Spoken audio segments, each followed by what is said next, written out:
नमस्कार। Exam plus में आपका स्वागत है। और आज का हमारा विषय है भारत में स्थानीय स्वशासन, मतलब लोकल सेल्फ गवर्नमेंट। चलिए इसे खोलकर समझते हैं कि कैसे एक छोटे से गांव की पगडंडी से लेकर एक बड़े महानगर की व्यस्त सड़कों तक सत्ता का संचालन असल में काम कैसे करता है।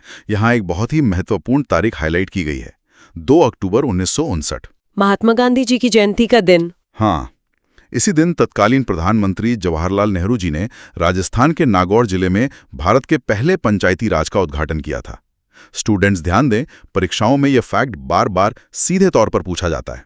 और इसके साथ ही इन नोट्स में बलवंत राय मेहता समिति का प्रमुखता से जिक्र है, जिसने 1957 में अपनी रिपोर्ट दी थी। बिल्कुल, बलवंत राय मेहता जी को इन नोट्स में पंचायती राज का शिल्पकार यानी आर्किटेक्ट कहा गया है, और उन्होंने ही ये सुझाव दिया था कि ये प्रणाली त्रिस्तरीय होनी चाहिए, यानी कि 3 tier सिस्टम। हाँ, लेकिन यहाँ एक बहुत बड़ा लॉजिकल सवाल उठता है। हाँ, और नोट्स में ये साफ तौर पर मेंशन है कि जो असली ताकत है वो 1992 में आई। 1992 के वो 2 ऐतिहासिक संशोधन, 73वां और 74वां संविधान संशोधन अधिनियम। मैं सभी उम्मीदवारों से कहूंगा कि इन दोनों संशोधनों को अपने दिमाग में छाप लीजिए। 73वां संशोधन ग्रामीण स्थानीय स्वशासन यानी पंचायती राज से जुड़ा है, जो 24 अप्रैल 1993 को लागू हुआ था। और यही कारण है कि 24 अप्रैल को राष्ट्रीय पंचायती राज दिवस मनाया जाता है। इसके जरिए संविधान में भाग 9 और 11वीं अनुसूची जोड़ी गई, जिसमें पंचायतों को काम करने के लिए 29 विषय दिए गए हैं। और इसी तरह 74वां संशोधन शहरों के लिए था, जो 1 जून 1993 से लागू हुआ। इसमें भाग 9A और 12वीं अनुसूची शामिल की गई, जिसमें शहरी निकायों को 18 विषय दिए गए। लेकिन मेरा एक सवाल है, संविधान में कोई एक भाग या अनुसूची जोड़ देने से जमीन पर रातों रात क्या बदलाव आ जाता है? ये 29 और 18 विषय असल में हैं क्या? यहीं पर वो असली गेम चेंजर बदलाव छुपा है। संविधान में अनुसूची जुड़ने का मतलब है कि अब इन स्थानीय संस्थाओं को एक ठोस संवैधानिक सुरक्षा कवच मिल गया था। अब राज्यों की मनमर्जी नहीं चलेगी? बिल्कुल नहीं। हर 5 साल में चुनाव कराना अब एक सख्त संवैधानिक मजबूरी बन गया। और जहां तक उन 29 विषयों की बात है, वे कोई हवाई बातें नहीं हैं। तो इनमें क्या क्या शामिल है? ग्रामीण स्तर पर 11वीं अनुसूची में कृषि, सिंचाई के छोटे साधन, पशुपालन, ग्रामीण विद्युतीकरण, पेयजल और प्राथमिक शिक्षा जैसी चीजें शामिल हैं। इसका मतलब कि इन 29 क्षेत्रों में योजना बनाने और फंड का इस्तेमाल करने का जो अधिकार है, वो अब राज्य सरकार के मंत्रियों के पास नहीं, बल्कि सीधे पंचायत के पास आ गया। सही कहा। और शहरों के मामले में 12वीं अनुसूची के उन 18 विषयों में अर्बन प्लानिंग, फायर सर्विस, जन स्वास्थ्य और सड़कों का रख रखाव शामिल है। यानी 1992 के इन संशोधनों ने सत्ता के खजाने और फैसले लेने की ताकत को सचिवालयों के एसी कमरों से निकालकर गांव की चौपाल और नगर निगम के दफ्तरों तक पहुंचा दिया। बिल्कुल, ये सत्ता के हस्तांतरण का एक बहुत ही शानदार और स्पष्ट चित्र है। चलिए अब नोट्स के अगले हिस्से की तरफ बढ़ते हैं। अब हम इस त्रिस्तरीय संरचना यानी 3 tier सिस्टम को डिकोड करेंगे। शुरुआत करते हैं ग्रामीण स्थानीय स्वशासन से, जो बलवंत राय मेहता समिति की देन है। हाँ, इसमें 3 स्तर बताए गए हैं। इसे ऐसे विजुअलाइज कीजिए जैसे एक सीढ़ी है।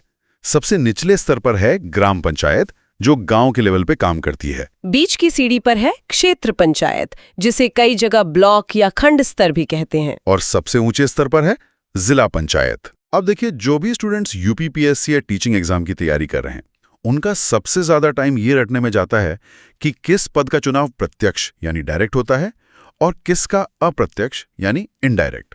और इसमें अक्सर बहुत कंफ्यूजन भी होता है। बिल्कुल, लेकिन हमारे रिसर्च नोट्स में इसे याद रखने के लिए एक बहुत ही शानदार ट्रिक दी गई है।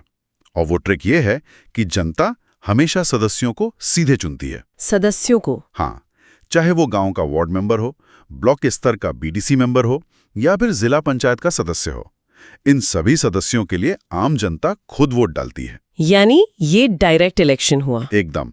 लेकिन जब इन संस्थाओं के प्रमुखों की बात आती है, जैसे ब्लॉक प्रमुख या जिला पंचायत अध्यक्ष, तो इनका चुनाव हमेशा अप्रत्यक्ष यानी इनडायरेक्ट होता है। मतलब जनता जिन सदस्यों को चुनती है, वे सदस्य अपने बीच से ही किसी एक को अपना अध्यक्ष चुन लेते हैं। बिल्कुल सही। बस एक अपवाद है ग्राम प्रधान का। ग्राम प्रधान को गांव की जनता सीधे चुनती है। ये ट्रिक एग्जाम के लिए तो बेहतरीन है, लेकिन एक सवाल आता है दिमाग में, संविधान निर्माताओं ने बड़े पदों के लिए ये अप्रत्यक्ष चुनाव का रास्ता चुना ही क्यों? उस अप्रत्यक्ष चुनाव के पीछे एक बहुत ही गहरी प्रशासनिक और राजनीतिक सोच है। आप एक पूरे जिले की कल्पना कीजिए। एक जिले की आबादी लाखों में होती है। हाँ, कई जिले तो बहुत ही बड़े होते हैं। अगर जिला पंचायत अध्यक्ष का चुनाव सीधे जनता द्वारा करवाया जाए तो वो चुनाव किसी विधायक या सांसद के चुनाव जितना ही विशाल और खर्चीला हो जाएगा। सही बात है। इसके अलावा सोचिए, अगर अध्यक्ष को सीधे जनता चुन ले और जिला पंचायत के जो सदस्य हैं उनका बहुमत किसी और विचारधारा का हो, तब तो भयंकर टकराव होगा। बिल्कुल, उनके बीच हर समय टकराव की स्थिति बनी रहेगी, कोई नीतियां पास ही नहीं हो पाएंगी। इसीलिए जब सदस्य अपने बीच से ही किसी को अध्यक्ष चुनते हैं तो यह सुनिश्चित हो जाता है कि उस अध्यक्ष के पास बहुमत का पूरा समर्थन है और वो सदस्यों के साथ मिलकर स्मूथली काम कर सकता है। ब्लॉक प्रमुख के मामले में भी ठीक यही लॉजिक लागू होता है, जहां बीडीसी सदस्य मिलकर ब्लॉक प्रमुख को चुनते हैं। हाँ, यही व्यवस्था है। ये लॉजिक समझने के बाद तो इससे रटना ही नहीं पड़ेगा। अब नोट्स में एक और बहुत ही इंपॉर्टेंट पॉइंट हाईलाइट किया गया है, जो सीधे ग्राम स्तर की कार्यप्रणाली से जुड़ा है। वो लोकतंत्र और नौकरशाही के संतुलन वाला पॉइंट। हाँ, वही। यहाँ लिखा है कि ग्राम स्तर पर एक तरफ ग्राम प्रधान या सरपंच होता है जिसे जनता ने चुना है, लेकिन दूसरी तरफ सरकार की ओर से एक अधिकारी नियुक्त होता है जिसे ग्राम विकास अधिकारी या वीडीओ कहते हैं, जिसे कई जगह पंचायत सचिव भी कहा जाता है। बिल्कुल। अब नोट्स इशारा कर रहे हैं कि ये कोई साधारण व्यवस्था नहीं है, बल्कि परीक्षाओं में फंसाने वाला एक प्रमुख क्षेत्र है। तो इन दोनों के बीच का ये शक्ति संतुलन असल में काम कैसे करता है? जो सबसे दिलचस्प बात है वो ये है कि किस तरह से जनता की आवाज और सरकारी नियमों के बीच एक चेक एंड बैलेंस स्थापित किया गया है। Check and balance. हाँ, ग्राम प्रधान वो व्यक्ति है जिसके पास जनता का जनादेश है। वो जानता है कि गांव वालों को नाली की जरूरत है या सड़क की, लेकिन वो कोई प्रशासनिक अधिकारी तो है नहीं। उसे टेंडर या अकाउंटिंग के रूल्स थोड़ी पता होंगे। बिल्कुल, उसे सरकारी टेंडर, फंड के आवंटन और सख्त वित्तीय नियमों की जानकारी नहीं होती। यहीं पर पंचायत सचिव या वीडीओ की भूमिका आती है। तो वो एक तरह से गाइड करता है। गाइड भी करता है और नियंत्रण भी रखता है। सचिव ये सुनिश्चित करता है कि प्रधान जो काम प्रस्तावित कर रहा है वो सरकारी नियमों के दायरे में हो और फंड का कोई दुरुपयोग न हो। मैंने सुना है कि दोनों के साइन जरूरी होते हैं। बिल्कुल सही सुना है। पंचायत के खाते से एक भी रुपया तब तक नहीं निकाला जा सकता जब तक कि उस चेक पर ग्राम प्रधान और पंचायत सचिव दोनों के हस्ताक्षर न हो। क्या बात है। मतलब प्रधान के पास विकास का विजन है और सचिव के पास वित्तीय नियंत्रण। हाँ, ये जमीनी स्तर पर भ्रष्टाचार को रोकने और पारदर्शिता बनाए रखने का एक बेहद मजबूत मॉडल है। तो ये सिर्फ 2 पदों की बात नहीं है, बल्कि एक पूरी जवाबदेही की प्रणाली है। चलिए, अब हम ग्रामीण इलाके से निकलकर शहरी व्यवस्था की ओर चलते हैं। नगरीय स्वशासन प्रणाली, अर्बन गवर्नमेंट। नोट्स का अगला सेक्शन इसी पे केंद्रित है। यहाँ जो बात सबसे अलग है वो ये कि शहरों में त्रिस्तरीय संरचना एक के ऊपर एक नहीं है जैसे गांव में थी, बल्कि यह शहर की जनसंख्या और उसके विकास के चरण पर निर्भर करती है। हाँ, ये एक बहुत बड़ा अंतर है जो स्टूडेंट्स को याद रखना चाहिए। इसमें 3 स्पष्ट श्रेणियां दी गई हैं। पहली है नगर पंचायत, जो संक्रमणशील क्षेत्रों के लिए होती है, मतलब ट्रांजिशन एरियाज, ऐसे इलाके जो तेजी से गांव से शहर में बदल रहे हैं। दूसरी है नगर पालिका परिषद, जो छोटे और मध्यम आकार के शहरों के लिए है। और तीसरी है नगर निगम, जो बड़े महानगरों के लिए है। तो ये वर्गीकरण किस आधार पर होता है? ये वर्गीकरण पूरी तरह से जनसांख्यिकी और राजस्व पर आधारित है। जैसे एक ऐसा कस्बा जहां की ज्यादातर आबादी अब खेती छोड़कर गैर कृषि कार्यों में लग गई है, व्यापार या छोटे उद्योगों में, उसे नगर पंचायत का दर्जा दे दिया जाता है। अच्छा, तो वो ट्रांजिशन है, गांव से शहर बनने की प्रक्रिया। बिल्कुल। और जैसे जैसे शहर की आबादी और उसका क्षेत्रफल बढ़ता है, उसकी जटिलताएं भी बढ़ती हैं। एक बड़े महानगर जैसे लखनऊ, कानपुर या मुंबई को चलाने के लिए जिस स्तर के बजट, इंफ्रास्ट्रक्चर और प्लानिंग की जरूरत होती है, वो एक छोटे कस्बे से बिल्कुल अलग है। इसीलिए बड़े शहरों को नगर निगम का दर्जा दिया जाता है। हाँ, जहां प्रशासन का ढांचा कहीं ज्यादा मजबूत और विस्तृत होता है। यहाँ पर बात बहुत ही रोचक हो जाती है। नोट्स में चुनाव प्रक्रिया का जो विवरण दिया गया है वो थोड़ा सा ट्रिकी है। चुनाव प्रक्रिया? हाँ, हर शहर कई वार्डों में बटा होता है। वार्ड से जो प्रतिनिधि चुना जाता है उसे पार्षद या कॉर्पोरेटर कहते हैं। पार्षद का चुनाव हमेशा प्रत्यक्ष होता है, शहर की जनता सीधे वोट डालकर उन्हें चुनती है। ये तो एकदम क्लियर है। लेकिन जो मुखिया होते हैं, नगर पंचायत और नगर पालिका के मुखिया को अध्यक्ष कहा जाता है, जबकि नगर निगम के मुखिया को महापौर या मेयर कहते हैं। तो इनके चुनाव में क्या ट्रिक है? जब मेयर के चुनाव की बात आती है तो नोट्स बताते हैं कि पूरे भारत में इसके लिए कोई एक फिक्स नियम नहीं है। अलग अलग राज्यों ने अलग अलग व्यवस्थाएं की हैं। हाँ, कुछ राज्यों में मेयर को सीधे जनता चुनती है, जबकि कुछ राज्यों में चुने हुए पार्षद अपना मेयर चुनते हैं। बिल्कुल। और इसके बाद नोट्स एक बहुत ही खास प्रशासनिक पद का जिक्र करते हैं, नगर आयुक्त यानी म्युनिसिपल कमिश्नर। तो मेरा सवाल ये है कि मेयर और म्युनिसिपल कमिश्नर के बीच का ये रिश्ता क्या है? ये प्रशासनिक राजनीति का एक बहुत ही शानदार पहलू है। इसे समझना परीक्षा के लिए तो जरूरी है ही, एक जागरूक नागरिक होने के नाते भी बहुत आवश्यक है। इसे थोड़ा आसान भाषा में समझाइए। देखिए, नगर निगम में जो महापौर या मेयर होता है, उसे शहर का प्रथम नागरिक कहा जाता है। उसके पास एक बड़ा राजनीतिक पद और जनता का सीधा समर्थन होता है। मतलब नीतियां बनाना उसका काम है। हाँ, वो नीतियां बनाता है, शहर के विकास का विजन तय करता है और निगम की बैठकों की अध्यक्षता करता है।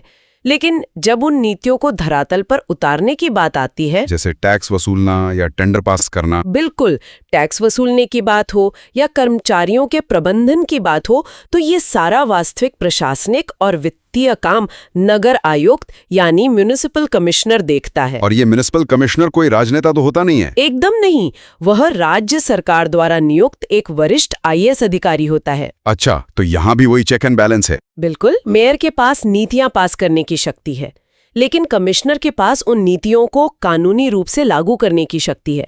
कई बार हम अखबारों में पढ़ते हैं ना कि मेयर और कमिश्नर के बीच किसी फाइल को लेकर विवाद हो गया। हाँ, अक्सर ऐसी खबरें आती हैं। ये उसी शक्ति संतुलन का नतीजा है, जहां लोकतांत्रिक प्रतिनिधि और नौकरशाही एक दूसरे के फैसलों पर नजर रखते हैं, ताकि कोई भी एक व्यक्ति शहर के संसाधनों पर एकाधिकार न कर सके। ये शक्ति का बंटवारा वाकई में बहुत ही चतुराई से डिजाइन किया गया है। अब हम इस चर्चा के सबसे महत्वपूर्ण पड़ाव की ओर बढ़ते हैं। हमारे नोट्स का आखिरी सेक्शन है परीक्षा के लिए गोल्डन पॉइंट्स। ये वो सेक्शन है जहां से सीधे MCQ तैयार होते हैं। एकदम रैपिड फायर की तरह से कवर करते हैं। सबसे पहला बिंदु उम्र को लेकर है। भारत में मतदान करने की न्यूनतम आयु 18 वर्ष है, ये तो सभी जानते हैं। लेकिन नोट्स में इसे लाल पेन से अंडरलाइन किया गया है कि स्थानीय स्वशासन के चुनावों में प्रत्याशी बनने यानी चुनाव लड़ने के लिए न्यूनतम आयु 21 वर्ष होनी चाहिए। 18 और 21 का ये फर्क अक्सर परीक्षा के दबाव में गलतियां करवा देता है।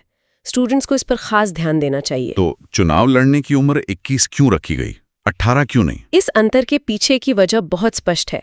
18 वर्ष की आयु में एक नागरिक को ये समझ आ जाती है कि उसे किसे अपना प्रतिनिधि चुनना है, वोट देने की समझ आ जाती है। हाँ, लेकिन जब बात खुद एक प्रतिनिधि बनने की आती है, जहां आपको पंचायत का बजट संभालना है, नीतियों पर फैसला लेना है और प्रशासनिक अधिकारियों के साथ मिलकर काम करना है, तो उसके लिए मैच्योरिटी चाहिए। बिल्कुल, संविधान निर्माता ये मानते थे कि इसके लिए थोड़ी अधिक परिपक्वता की आवश्यकता होती है।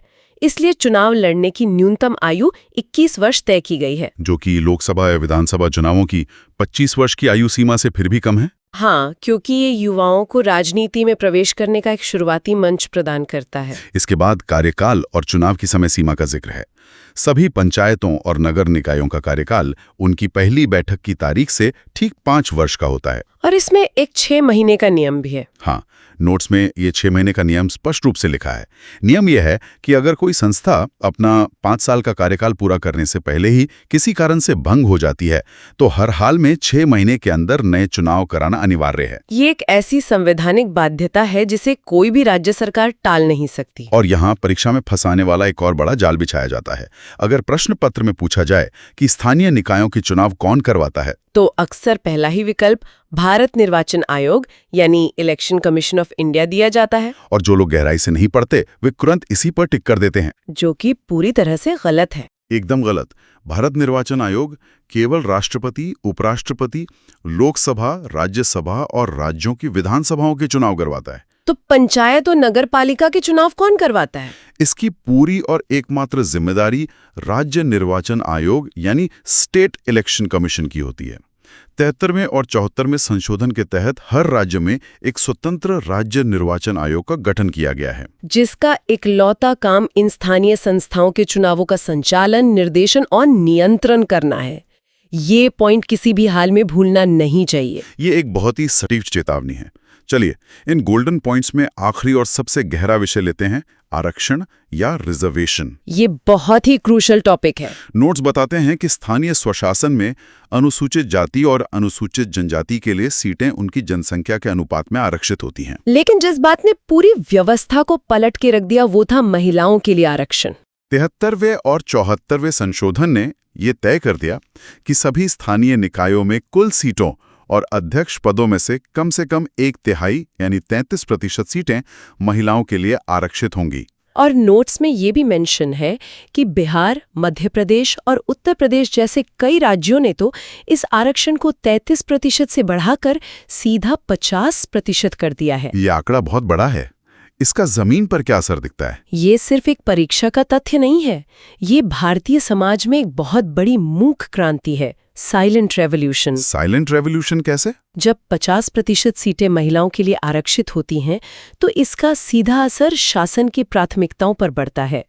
रिसर्च बताती है कि जब महिला सरपंच या महिला मेयर सत्ता में होती हैं तो गांव और शहरों का बजट उन चीजों की तरफ ज्यादा जाता है जो रोजमर्रा के जीवन को सीधे प्रभावित करती हैं। जैसे साफ पीने का पानी, स्वास्थ्य केंद्र। बिल्कुल, प्राथमिक स्वास्थ्य केंद्र, स्कूलों में शौचालय और सड़कों पर स्ट्रीट लाइट। महिलाओं का नीति निर्माण में सीधा प्रवेश एक ऐसा कदम है जिसने सत्ता के पारंपरिक पितृसत्तात्मक ढांचे को जमीनी स्तर पर चुनौती दी है और विकास की परिभाषा को कहीं ज्यादा समावेशी बनाया है। तो इस सब का मतलब क्या है?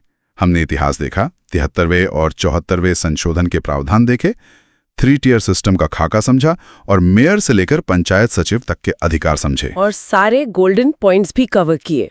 इस पूरे नोट्स के स्टैक का अंतिम निष्कर्ष ये निकलता है कि सत्ता का वास्तविक विकेंद्रीकरण सिर्फ किताबों में छपा हुआ एक भारी भरकम शब्द नहीं है। इन नियमों और चुनाव प्रणालियों के माध्यम से इसे जमीन पर उतारा गया है। बिल्कुल, 11वीं अनुसूची के 29 विषय और 12वीं अनुसूची के 18 विषय केवल रटने की सूची नहीं है। ये हमारे घर के बाहर की सड़कों, पीने के पानी, कचरा प्रबंधन और प्राथमिक स्वास्थ्य जैसी बुनियादी सुविधाओं की असली चाबियां हैं। ये वो सरकार है जो हमारे सबसे करीब है। एकदम सही।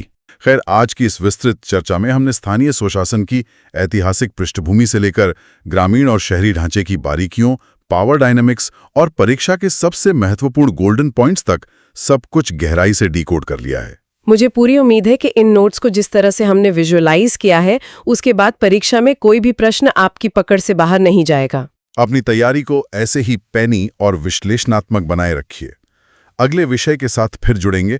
और हाँ, वीडियो पसंद आया हो तो लाइक और शेयर जरूर करें और चैनल पर नए हो तो एग्जाम प्लस को सब्सक्राइब जरूर करें। जय हिंद।